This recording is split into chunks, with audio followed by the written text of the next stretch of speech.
Okay, so this is the piece all finished and now and out of the kiln. You can see where I put the copper oxide under the glaze. It started to run down. Copper does this quite a bit, so I was expecting this and I like it. I did something that I wanted. So here we go. You can see the spiral. And I feel like it's kind of Christmassy, kind of not. You could have this all through the year if you wanted, but at the same time there is a kind of, I don't know, festive treat feel to it. And then we've got the base there for the tea light to go. So there we are. That's the tea light all finished and done. And here we go, here's the tea light all lit up.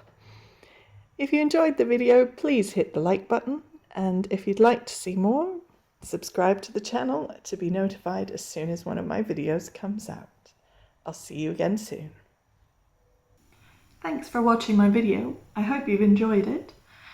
If you'd like some slightly more in-depth tutorials or just access to more of them, then I have an online membership that has more in-depth videos and more videos of different project ideas, as well as looking at things like glazing and finishing, firing, all of that side of making in clay.